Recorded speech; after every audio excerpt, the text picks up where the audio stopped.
Salut tout le monde et bienvenue dans le podcast Ready Psychology, le podcast où le voyage rencontre la psychologie.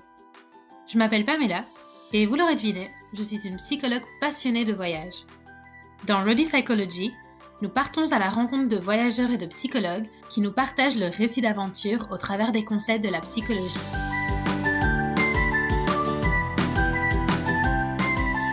Rêver.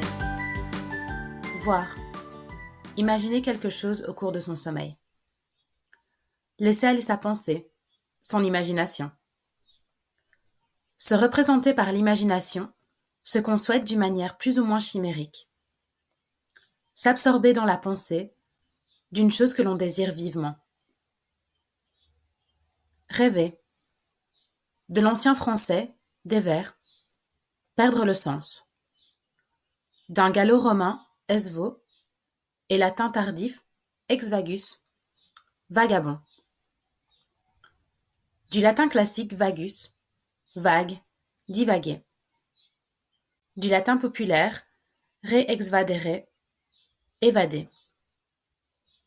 Rêver, radoter, délirer, déraisonner. Songer, imaginer, méditer, souhaiter fortement, rêver.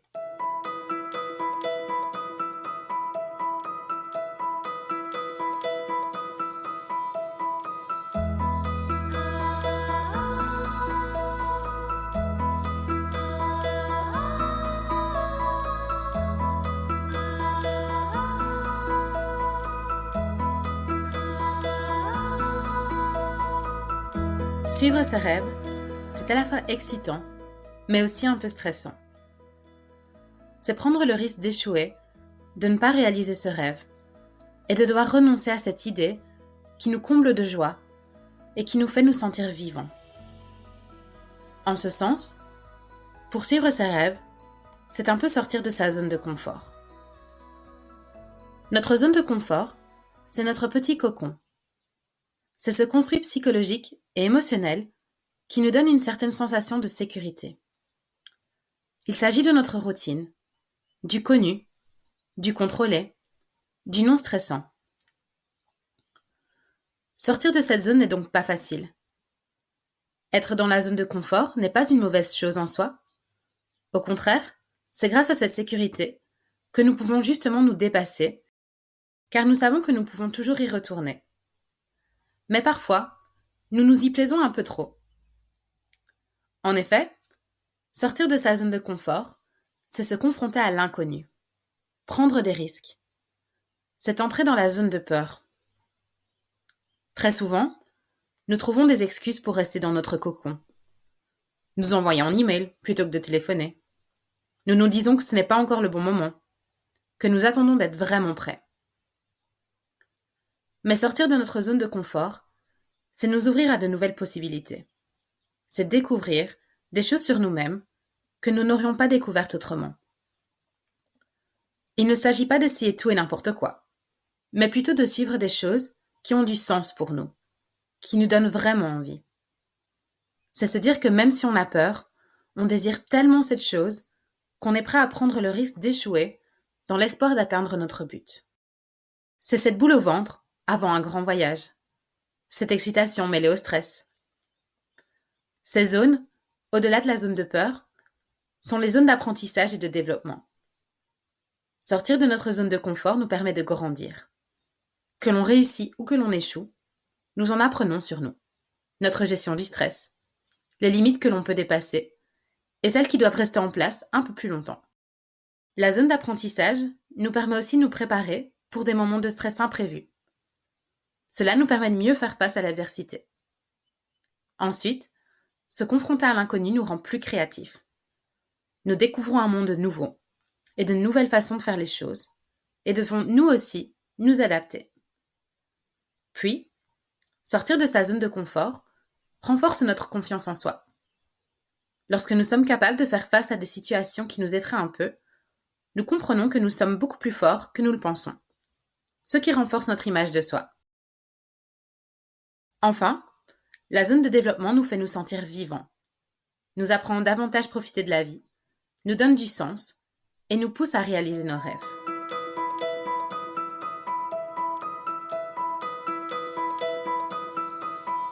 L'épisode d'aujourd'hui est la deuxième partie de ma conversation avec Estelle. Estelle est une grande rêveuse et sa curiosité l'a encouragée à partir à la poursuite de nombreux rêves. Voyageuse et artiste, Estelle nous parle de ses rêves, grands et petits, de ce qu'elle ressent lorsqu'elle les poursuit, du lâcher-prise qui s'ensuit et de l'excitation à l'idée de découvrir de nouveaux rêves. Elle nous parle de fierté, de déception et d'espoir.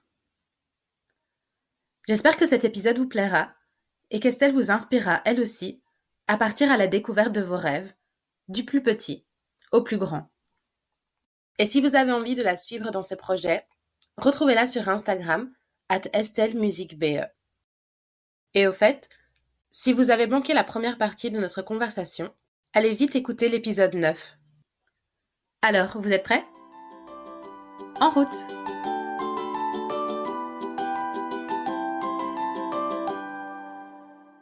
Quand tu expliques atteindre le rêve qui commence à naître, etc., ça commence un peu toucher les étoiles, en fait. C'est atteindre, et puis bouf, on y arrive. Et puis, il y a d'autres choses qui nous attendent, en fait. C'est pas fini. Oui, c'est ça. Bon, non, c'est jamais fini. Il y a toujours une nouvelle aventure complètement différente qui peut s'organiser après. Et c'est ça, c'est un petit peu... Moi, je pense que j'ai toujours pensé que c'était pas spécialement justement quelque chose d'impossible à faire. Voilà. Pour moi, c'est important de me dire que c'est possible à faire. Et en fait, même si parfois c'est déconseillé, évidemment, même si il y a des risques, il y a toujours des risques, c'est quelque chose qui n'est pas si difficile à faire. Bon, évidemment, moi je pars en groupe organisé, et donc du coup, ça demande plus de ressources financières pour pouvoir le faire. Donc ça, évidemment, il faut gérer, et c'est pas toujours évident. Mais à partir du moment où j'aimerais vraiment bien faire quelque chose, j'essaie de tout faire pour justement avoir les conditions qui doivent être là pour pouvoir le faire, c'est-à-dire les conditions aussi financières. Et je le fais, et je sais que c'est important pour moi parce que j'ai vraiment envie de me dire que je ne rentre peut-être pas dans le moule de la vie active ou des ambitions finalement qu'une personne devrait avoir. Mm-hmm. Je pense que c'est super important de profiter dans la vie. Voilà, c'est super important parce que sinon on ne comprend pas vraiment parfois l'objectif qu'on suit. Ici, c'est une manière de sortir toujours un petit peu, d'aller découvrir autre chose et de remplir alors ma vie de travail, je vais dire, et de m'aider aussi à affronter beaucoup plus les événements difficiles ou voilà de routine, voilà, qui peuvent m'arriver. Oui. Et d'ailleurs, en parlant de ça, tout à l'heure, tu disais, par exemple, il faut pouvoir faire face à des événements auxquels on ne s'attend pas forcément, et tu donnais l'exemple de la grosse vague dans le surf, par exemple. Et donc, j'ai l'impression que comme tu vis tellement les choses pleinement, les émotions positives sont très fortes, et donc, grâce à ça, ça te permet d'accepter plus facilement le négatif aussi. Donc, que ce soit dans l'action au niveau de la vague, mais j'ai l'impression que la façon dont tu expliques les choses, tu le transportes dans ta vie de tous les jours aussi, que tu arrives à vivre pleinement les choses. Oui, c'est ça. Parce que j'aime toujours me dire qu'il y a pire. Enfin, il y a pire. J'aime toujours me dire que si je suis là à faire quelque chose, c'est que j'ai aussi accepté les côtés négatifs. Il y en aura toujours des côtés négatifs, que ce soit dans le travail ou finalement à l'école, et également dans une expérience de surf où c'est pas toujours évident, où on n'y arrive pas toujours super bien. Et je pense que c'est aussi cultiver, je veux dire, c'est un peu, c'est peut-être pas le mot adéquat, mais la fierté de soi. Donc vraiment être fier d'avoir accompli quelque chose qui nous semblait assez spectaculaire ou difficile au départ. Et ça, pour moi, c'est important de parfois juste m'arrêter et de me dire, je suis contente de ce que je fais, je suis fière de moi, et de continuer. Donc ça, c'est une manière de rendre un peu la fierté, ma fierté, enfin de pouvoir nourrir un petit peu finalement mon ego, hein, c'est un peu ça, parce que dans le travail, on n'est pas toujours fier de nous, c'est compliqué parfois avec les objectifs qu'on a. Et pour moi, me dire, ok, mais j'ai déjà fait ça, et je sais que je m'en suis très bien sortie quand même. C'était pas trop mal, c'était à ma manière, mais c'était pas trop mal. Alors je sais que je peux arriver quand même à répondre à un mail compliqué, ne serait-ce même que des petites futilités comme ça, mais qui de base nous bloquent. Je pense que là, quand vous relativisez, en fait, de par le fait que vous avez eu ce genre d'expérience, ça vous aide à accomplir des choses et à trouver ça finalement pas spécialement difficile ou avoir moins peur, en tout cas, d'accomplir des choses dans votre vie parce que vous êtes allé faire quelque chose de fou juste à côté ou une semaine avant, quoi. Oui. Qui, a priori, n'a rien à voir, mais qui, au final, a tout à voir. C'est ça, qui, au final, a tout à voir. Qui, au final, a tout à voir sur votre manière de gérer les choses ou gérer les problèmes. Oui. C'est ça. Et du coup, en parlant de fierté, etc., est-ce que tu doutes parfois à l'opposé de la fierté? Oui, évidemment. Évidemment, franchement, à chaque fois, une semaine avant le départ, de chacun de mes trips, de mes aventures, je me demandais vraiment ce que je faisais. Je me remettais en question beaucoup de fois, soit parce que j'avais quand même autre chose à faire, notamment un mémoire que je devais quand même réussir là au final et rendre surtout, rendre et réussir. Donc là, je me suis demandé pourquoi j'allais finalement faire un canoë trip un mois avant de rendre ce travail qui était très important pour moi, évidemment. Ou alors même parfois une semaine avant l'Australie, je m'en souviens encore super bien, mais je comprenais pas ce que je faisais, je me remettais énormément en question et je me rendais compte au final qu'il fallait pas trop que je pense, qu'il fallait que j'arrête de penser comme ça. Qu'il fallait pas que je remette tout en question parce que sinon là ça allait être problématique, ça allait même me rendre un petit peu en déprime finalement, complètement triste de ce que j'étais en train de faire, alors qu'au final quand j'ai pris la décision de le faire, je savais que ça allait être bien et que c'était important pour moi. Donc voilà, finalement, j'ai déjà douté, mais j'ai un petit peu mis ça de côté parce que c'est tout à fait normal aussi de douter, d'avoir peur de ce qui nous attend, parce qu'on sait pas, en fait, on sait pas trop ce qui nous attend. Ben non. Et je pense que c'est ça aussi, c'est accepter qu'on ne sait pas et que c'est pas grave parce que si on a pris cette décision, c'est que c'était important quand même pour nous. Et c'est qu'on en avait besoin, d'une certaine manière. Voilà, j'ai jamais pris des décisions en me disant, en fait, je sais déjà que ça va pas le faire non, quand j'ai décidé vraiment du canoë trip ou de l'Australie ou de Barcelona Express, bon, c'est vrai que sur le moment, je me suis dit bon, je suis vraiment en train de réserver là, ça va être concret. Ouais, j'ai jamais douté à ce moment-là. C'est toujours une semaine avant, la semaine avant, toute la semaine avant, je dirais même, où là c'est un peu plus compliqué, mais c'est naturel. C'est normal. Je pense que c'est difficile de sortir de sa zone de confort. C'est pas tout à fait évident. Voilà, pour personne, je crois. Donc voilà, la manière de le faire, au final, d'essayer à chaque fois de sortir de sa zone de confort, parce que je pense que c'est vraiment ça qui aussi me motive, au-delà des expériences humaines évidemment qu'on peut faire, même si ça se rejoint quand même. Eh bien c'est quelque chose qui est important pour moi d'avoir dans ma vie de tous les jours. Donc c'est vraiment pour ça que je vais chercher ça, que je vais chercher un petit peu toutes ces aventures, mais c'est aussi surtout pour ça et à cause de ça que ça me fait douter une semaine avant. Ça c'est oui, clairement. Mais ça veut aussi dire que ça en vaut la peine en final. Oui, c'est ça, parce que si je ne stressais pas, ça veut dire que ça ne serait pas un challenge pour moi. Donc, non, là, à chaque fois, c'est un challenge. Donc, c'est évidemment hyper stressant. Et puis vraiment, combien de fois je me suis dit, mais qu'est-ce que je suis en train de faire, en fait? Mais non, mais c'est génial. C'est génial de se dire que ça veut dire que ça va être super énorme finalement, comme expérience. je me suis toujours un peu pris des claques, je veux dire. Parce que on s'attend toujours, évidemment, à ce qui va se passer.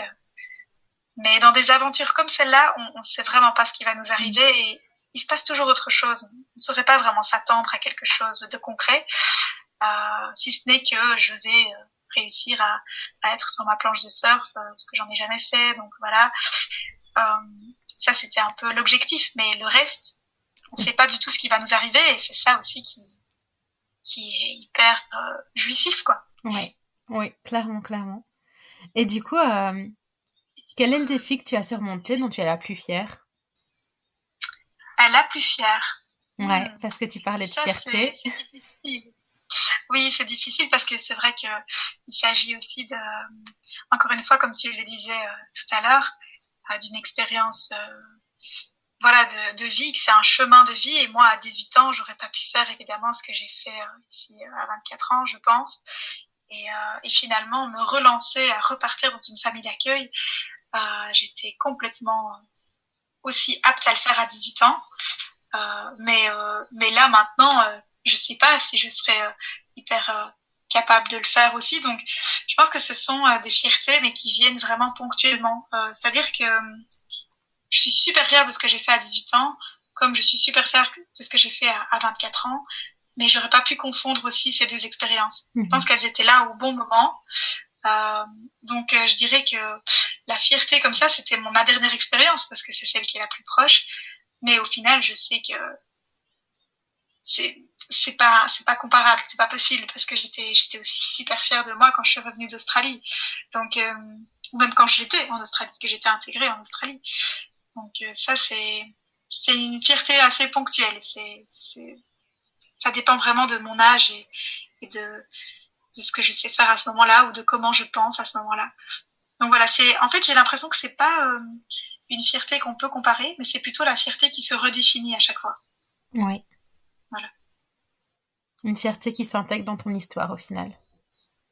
C'est ça. Encore une fois, je sais pas si c'est vraiment le mot fierté parce que évidemment c'est un petit peu péjoratif parfois d'utiliser ce mot-là, mais c'est plutôt savoir qu'on est capable de le faire et se dire qu'on l'a fait et d'être content de nous. Voilà, je pense que c'est hyper bienveillant envers nous-mêmes en fait. Je suis contente de moi parce que j'ai surmonté des choses que je pensais pas au final surmonter. Et encore une fois, faut pas trop penser, hein, parce que évidemment, on peut toujours se dire mais s'il arrive ceci, mais s'il arrive cela. Mais non, je pense que la vie est aussi bien faite à partir du moment où vous vous lancez, où vous sentez que vous en avez besoin. Voilà, évidemment, toujours en sécurité, ça ira quoi. Oui. Et du coup, j'aimerais te demander, mais je connais sûrement la réponse, mais j'aimerais quand même savoir ce que toi tu en dis. Jusque maintenant, est-ce que tu considères que tu as plutôt vécu tes rêves ou rêvé ta vie? Quand je raconte tout ça, c'est sûr que ce serait plus vécu mes rêves. Mais en vérité, je pense qu'on n'en a jamais assez non plus. Et je pense que j'ai beaucoup rêvé. Je suis quelqu'un qui rêve peut-être vraiment beaucoup et qui n'ose pas toujours faire les choses. Vraiment dans la vie active, je veux dire. Donc, ça, c'est une manière vraiment quand je dis de sortir de ma zone de confort ou de sortir de ma routine, c'est vraiment une manière aussi d'aller vers vivre mes rêves. C'est sûr, je pense que c'est l'objectif principal, c'est d'aller vraiment vivre mes rêves et vivre, simplement me sentir vivante, ne pas toujours attendre l'objectif, mais vraiment profiter du chemin. Mhm. Donc, c'est pas encore tout à fait le cas. Je suis pas encore tout à fait sûre que je vis mes rêves. Bien au contraire, je pense que je rêve beaucoup, que je n'ose pas encore assez m'investir finalement pour vraiment vivre mes rêves. Je vis, ouais, c'est encore compliqué, mais j'aimerais aller vers là, du moins. D'accord. Mais je ne dirais pas que je vis pleinement mes rêves. Non, pas encore.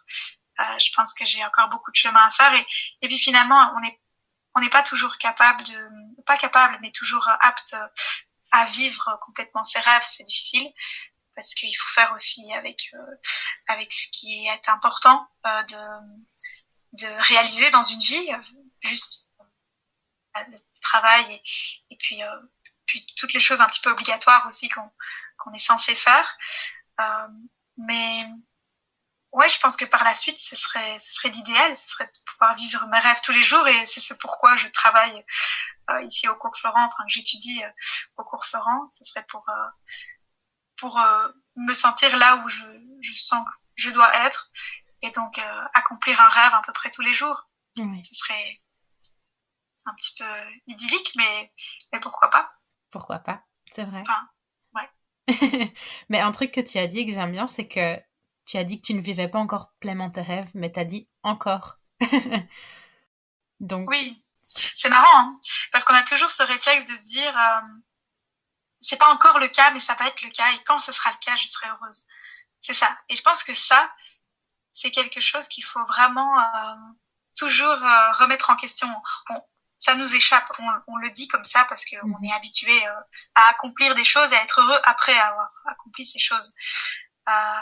Mais c'est vrai que au final, les rêves, en tout cas ici, toutes les aventures que j'ai réalisées, que j'ai faites, ce sont des choses qui se sont passées, pour lesquelles j'ai été super fière et heureuse. Donc finalement, c'est vrai que là, je pourrais me dire que j'ai un petit peu, enfin que je vis mes rêves, c'est sûr, c'est vrai. Et je pense que c'est important de se remettre en question en fait, d'aller vers là pour se remettre en question, ne pas se dire allez, je vais pas attendre pour faire finalement une petite chose, mais une petite chose qui va nous apporter une autre petite chose et je ne vais pas attendre pour le vivre maintenant ou du moins pour profiter de ce que j'ai maintenant, quoi. Voilà, mais bon, on est toujours insatisfait de quelque chose, donc c'est toujours compliqué. Mais moi, tu vois, d'un point de vue extérieur, le encore, justement, je l'ai entendu dans le sens où tu travaillais pour. Donc, il est en cours, en fait. Il n'est pas encore oui, c'est parce sûr. que... Ouais. Et il y a toujours des rêves qui se préparent, en fait. C'est jamais fini. Les rêves, ce sont comme des idées. Ça vient, ça part parfois, parce que ça arrive parfois que ce soit plus vraiment un rêve qu'on voudrait réaliser. Mais oui, non, c'est vrai que c'est toujours en cours. C'est comme nos valeurs au final, voilà, au fur et à mesure de notre vie. Et ici, j'y travaille. Je travaille pour mon prochain rêve. Au final, je pense que je sais pas trop si c'est un rêve. Et encore une fois, je suis jamais certaine que ce soit vraiment le rêve parce qu'on ne sait pas toujours ce qui est caché derrière ce rêve. C'est pas toujours les contraintes, encore une fois, qui sont peut-être là et qu'on n'a peut-être pas réussi à calculer parce que voilà, c'est pas possible de pouvoir complètement gérer, contrôler tout ce qu'on voudrait faire. Mais c'est vrai que je suis en train de travailler pour oui, être peut-être artiste, plus m'assumer en tant qu'artiste tous les jours et jouer du théâtre, jouer tout simplement et chanter, chanter mes compositions et voilà, ça c'est vraiment mon rêve de vie. Maintenant, j'en ai plein d'autres et j'y travaille encore une fois. J'essaye de gérer aussi les rêves entre eux, parce que voilà, tout peut pas se réaliser, mais une chose après l'autre. Voilà. Un rêve à la fois. Voilà, c'est ça, un rêve à la fois. Et alors, j'ai une autre petite question, mais qui risque d'être difficile pour toi, du coup. Si tu pouvais oui, revivre, si tu pouvais revivre une de tes expériences, un de tes rêves, laquelle ce serait? Alors, si je pouvais revivre, là comme ça, je dirais l'Australie, parce que je pense que ça a été vraiment, c'est vrai, l'élément déclencheur. Je crois. Ça a été l'expérience qui m'a vraiment finalement poussé à réaliser les autres, sans en être sûr non plus, parce que voilà, on n'est jamais sûr de tout ça, mais je pense vraiment que l'Australie a réveillé en moi en fait ce côté un peu fou et juste d'aventure, quoi. Mais sinon, je ne suis pas spécialement pour revivre les aventures. Je pense que c'est important de les vivre comme elles sont. Et c'est vrai que des fois, on aurait envie de revivre quelque chose parce qu'on pense qu'on a mal fait. Mais je crois qu'il faut vraiment, dans ces cas-là, se poser, se dire que non, on a bien fait les choses et qu'il faut pas vouloir absolument revivre ce qu'on a vécu. Ça, je crois que c'est pas une bonne chose à faire. C'est pas une bonne chose, du moins, à mettre en place ou il faut pas penser comme ça parce que sinon ça risque peut-être de nous prendre beaucoup la tête et de nous fermer à de nouvelles aventures. Donc moi j'ai toujours été en mode bon, si ça s'est passé comme ça, ça s'est passé comme ça aurait peut-être pu mieux se passer si j'étais peut-être partie cette semaine-là ou j'étais peut-être partie même avec quelqu'un d'autre. Voilà, ou si j'avais finalement fait carrément autre chose, c'est sûr, mais je trouve qu'il ne faut pas, ou du moins il faut se forcer parfois à ne pas voir les choses comme ça. Après, une aventure vraiment que je voudrais revivre quand même, qui me fait un peu là, même si je sais qu'encore une fois, quand je me remets en question, c'est important de ne pas aller vouloir tout refaire, parce que voilà, il y a une raison à tout, c'est ce que je me dis. Pour ce genre de choses, évidemment, pas pour les choses graves. Mais ce serait mon expérience de The Voice. Voilà, quand j'ai été à The Voice, je pense que j'étais pas encore assez mature pour le faire. Mhm. Et moi, dans mon idéal, j'aurais bien voulu être beaucoup plus sûre de moi, me présenter en tout cas comme telle, dès le départ. Après, bizarrement, là, je pense plus à comment j'aurais pu être pour mieux réaliser cette expérience, ou vivre cette expérience, réaliser ce rêve, hein, parce que c'est un rêve hein, quand même. Mais je me dis que c'est cette aventure qui m'a servi, plutôt que moi à servir l'aventure. Donc c'est cette aventure qui m'a servi dans le sens où elle a été comme elle a été. Ça a parfois été vraiment compliqué, psychologiquement, ou même, voilà, j'ai vraiment remis en question mon identité aussi.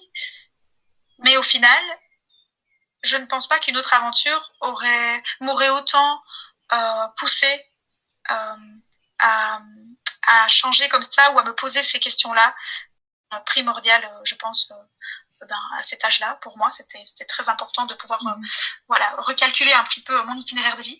Et je pense que du coup, c'est important qu'elle se soit passée comme ça, qu'elle se soit passée comme ça pour moi. Même si s'il ne s'agit que oui, je n'ai pas sorti des titres ou un EP après cette expérience ou juste après, parce que je suis toujours en train de travailler quand même.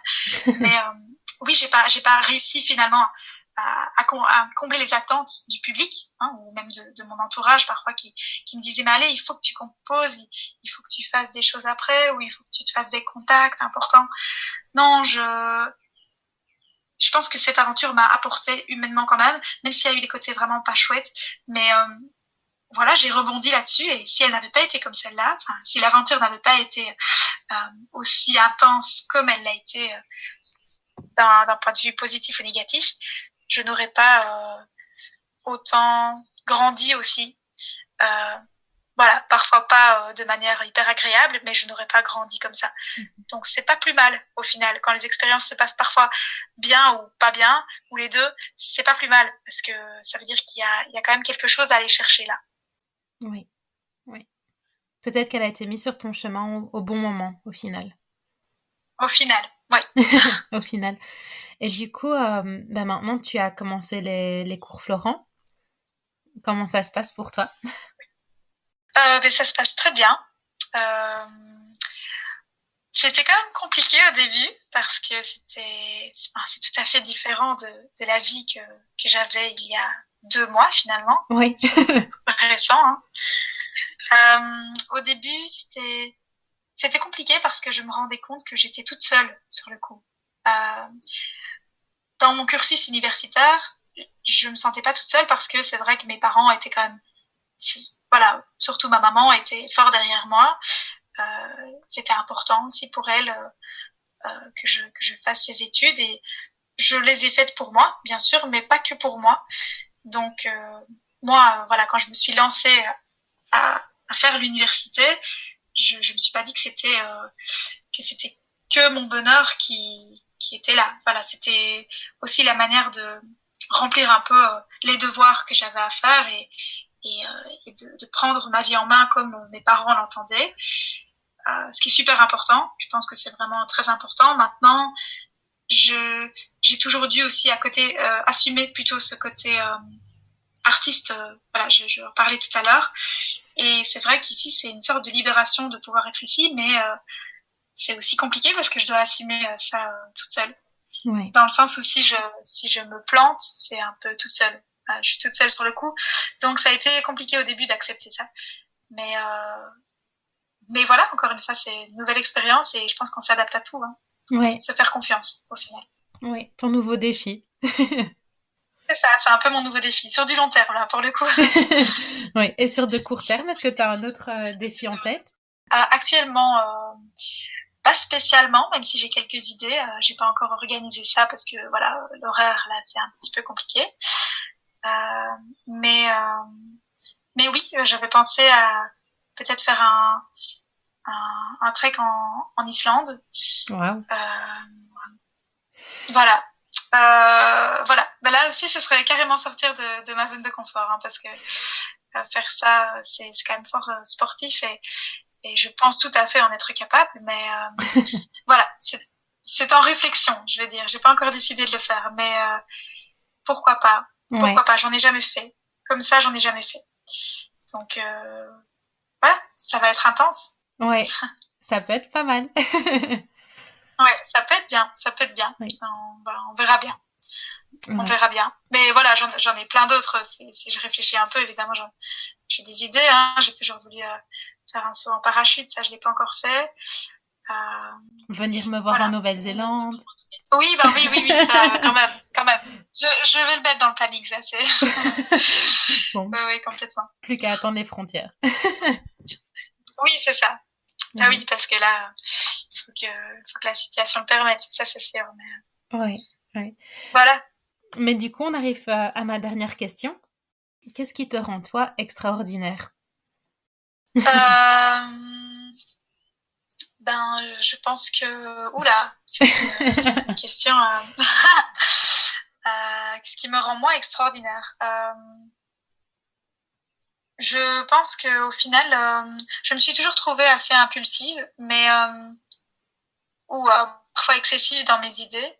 Mais je pense que c'est ça qui m'a toujours poussée vers une sorte de... Enfin, ça m'a toujours poussée à m'élever, en fait. Donc, je pense que c'est... Voilà, parfois, je l'ai toujours pris comme un défaut, alors qu'au final, c'est ça qui me rend, si je peux le dire, extraordinaire, ou du moins...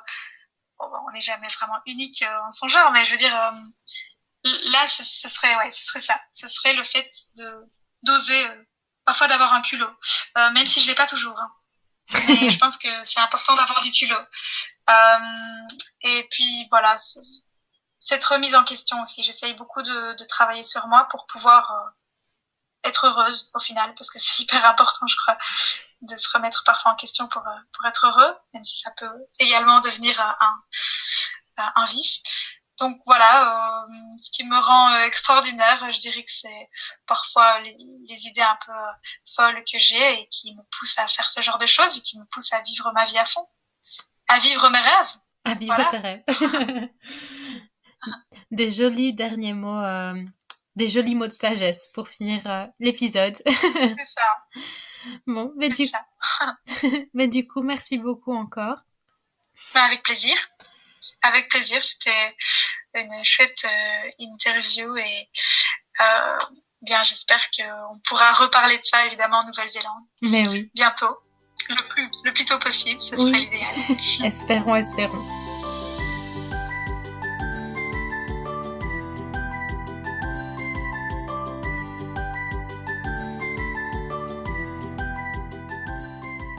Merci d'avoir écouté cet épisode de Rody Psychology. J'espère qu'il vous a plu. Si vous avez aimé l'épisode, laissez des petites étoiles sur votre plateforme d'écoute préférée et abonnez-vous pour être les premiers à écouter les prochains. Suivez-moi également sur Instagram, @RodyPsychology, et invitez vos amis à nous rejoindre dans ce voyage à travers la psychologie. Si vous avez des commentaires, des questions, ou si vous avez envie de participer au podcast, n'hésitez pas à m'envoyer un petit message. À la prochaine pour un nouveau voyage.